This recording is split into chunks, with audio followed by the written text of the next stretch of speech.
নমস্কার বন্ধুরা, আপনারা আশা করি ভালো আছেন। এখন শীতের মৌসুম, নানান রকমের রং বেরঙের সবজি এখন পাওয়া যাচ্ছে, যেটা স্বাস্থ্যের পক্ষে উপকারীও এবং নিজ নিজ গুণে সমৃদ্ধ। আর এই সব সবজি দিয়েই আমি একটা চটজলদি রেসিপি আপনাদের শেয়ার করছি, যেটা আপনারা তাড়াতাড়ি রান্না করে বাচ্চাদেরও খাওয়াতে পারবেন, নিজেদের স্বাস্থ্যের পক্ষে উপকারী হবে। দেখুন এর জন্য এই বানাতে কি কি উপকরণ। একটা সাদা তেল লাগছে, আর এটার সঙ্গে আপনি সাদা তেলের বদলে আপনি সরষের তেলও ব্যবহার করতে পারেন, যে কোনো তেল ব্যবহার করতে পারেন, সবেতেই রান্না সুন্দর ভালো হবে। এখানে আমি আলুটাকে একটু সিদ্ধ করে নিয়েছি, এটা 4 জনকার জন্য রান্না বলছি আমি। হ্যাঁ, আপনি যতজন মেম্বার থাকবে সেই হিসেবে রান্নার ব্যাপারটা বাড়িয়ে নিতে পারবেন। এখানে আলু আমি নুন দিয়ে সেদ্ধ করে রেখেছি অল্প জল দিয়ে, আর কপিগুলোকে নুন হলুদ দিয়ে একটু ভেজে রেখেছি, আর সিম ভেজে রেখেছি, আর বেগুনও একটু নুন দিয়ে ভেজে রেখেছি, আর একটু বিনস নিয়েছি। আর এখানে আমি এই লাল আলু আমি এখানে গ্রেট করে রেখেছি, এখানে গাজর গ্রেট করে রেখেছি, কাঁচা লঙ্কা কুচি করে দিয়েছি, আর একটু কড়াইশুঁটি নিয়েছি, আর একটু লাস্টে সাজাবার জন্যে আমি একটু ধনেপাতা নিয়েছি, আর টমেটো এখানে আমি গ্রেট করে দেবো রান্নার মধ্যে। এবার আর কি লাগছে, এখানে রান্নার মধ্যে তেজপাতা, শুকনো লঙ্কা, আর 5 ফোড়ন, আর জিরে গুঁড়ো, এখানে নুন আছে, হলুদ আছে, লাল লঙ্কা আছে, ধনে গুঁড়ো আছে, আর এইটা তড়কা মশলা, যেটা দেখুন এইটা হচ্ছে তড়কা মশলা একটু দেবো। আর আর এবার আমি রান্না আরম্ভ করছি করে আমি কড়াটা বসাচ্ছি। এই কড়াতে আমি অল্প সাদা তেল দেবো, যেহেতু সবজিগুলো অল্প কিছু সবজি ভেজে রাখা আছে, এই জন্য তেল বেশি দেবো না।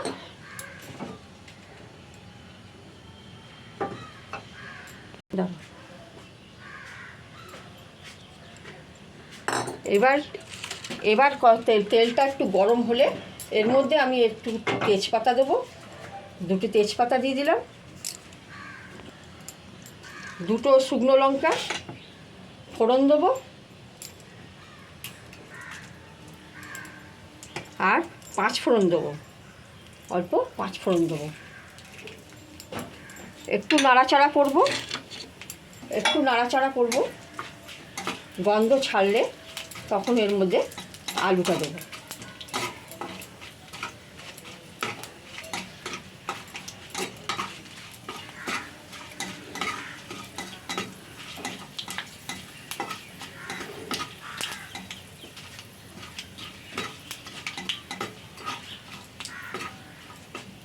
এবার গন্ধ ছাড়ছে, এর মধ্যে এই সিদ্ধ করা আলুগুলো দিয়ে দেবো।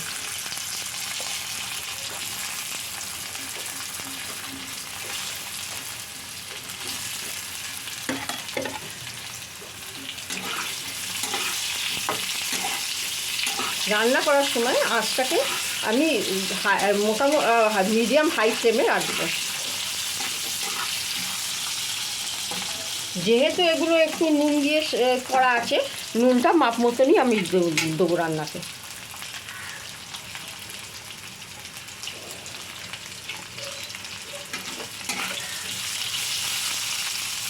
আলুটা হওয়ার সময় একটু ঢাকা দেবো।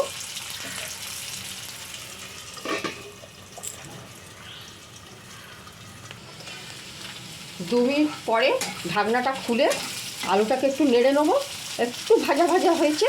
এবার আমি এর মধ্যে বিনসগুলো দিয়ে দিলাম, আর কাঁচা লঙ্কা নিলাম,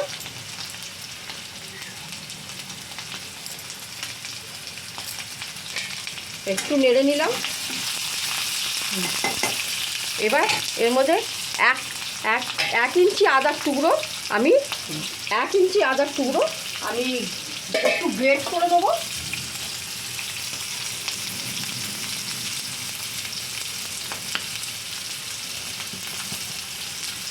দিয়ে আর টমেটো হাফ করে রেখেছি, এই টমেটোগুলোকে আমি একটু গ্রেট করে এর মধ্যে দিয়ে দেবো, খোসাটা দেবো না।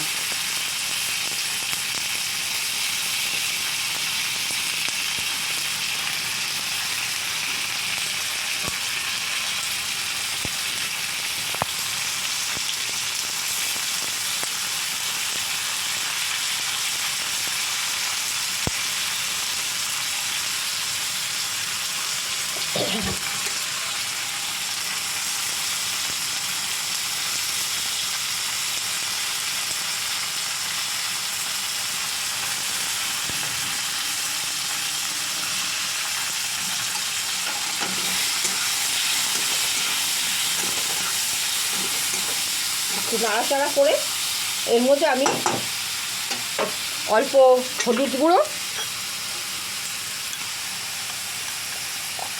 হাফ চামচ হলুদ গুঁড়ো, আর জিরে গুঁড়ো 1/4, ধনে গুঁড়ো 1/4। এটা 4 জনকার যেহেতু রান্না, সেই মাপ মতন আমি এটা দিলাম মশলাটা। ইয়ে হওয়ার পরে এর মধ্যে এই তড়কা মশলা,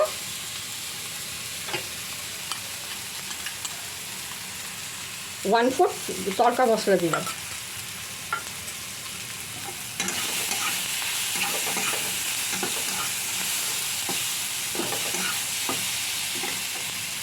এর সঙ্গে কড়াইশুঁটিগুলোকে দিয়ে দিলাম।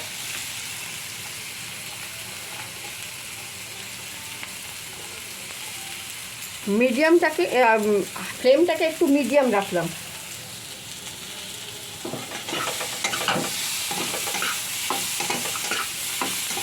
নাড়াচাড়া করে আলু সিদ্ধ করা জল অল্প একটু দিলাম।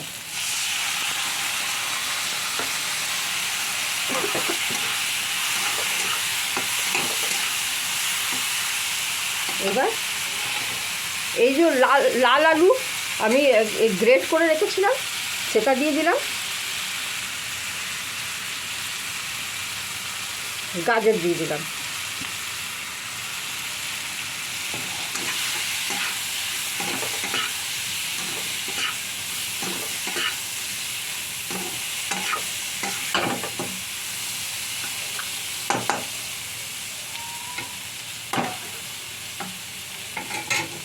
এবার এর সঙ্গে এই যে ভেজে রাখা আমি কপিগুলো, সিম আর বেগুন একে একে দিয়ে দিলাম এর মধ্যে।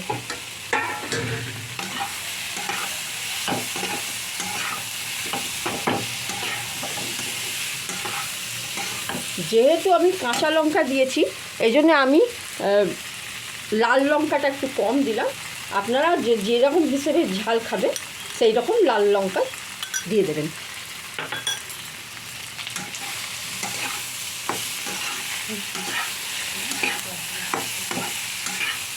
আচ্ছা, এবার আপনি স্বাদ মতো নুন,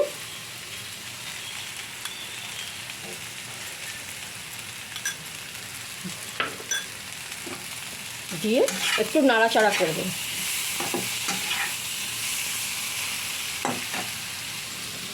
আর অল্প একটু জল দেবেন,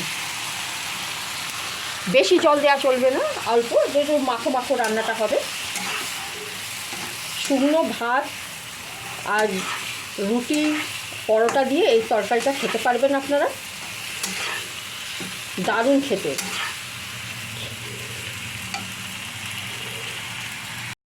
এটা শুকনো শুকনো হয়ে আসলে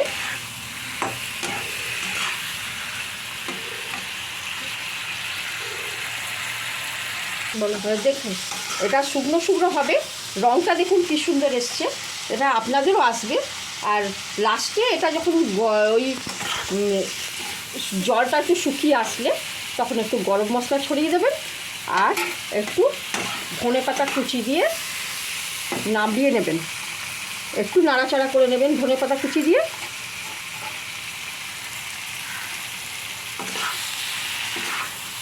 দেখুন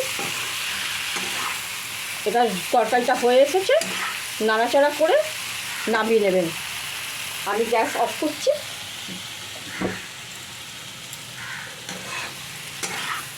সুন্দর গন্ধ ছেড়েছে। আপনারা দেখুন এটা রান্নাটা আপনি গরম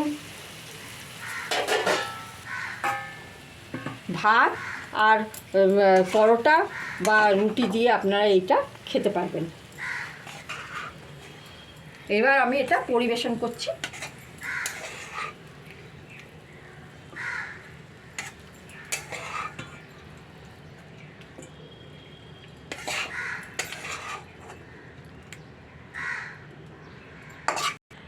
রান্না হওয়ার পর এটা পাত্রে একটা আমি পরিবেশন করলাম। এটা দারুণ দেখতে হয়েছে এবং এটা পুষ্টিকর, সবাইকার পক্ষে স্বাস্থ্যের পক্ষে উপকারী। আপনারা এটাকে একবার অবশ্যই ট্রাই করবেন। আর রান্না করে কেমন লাগলো এটা আমাদের কমেন্ট করে অবশ্যই জানাবেন এবং লাইক দেবেন। নমস্কার।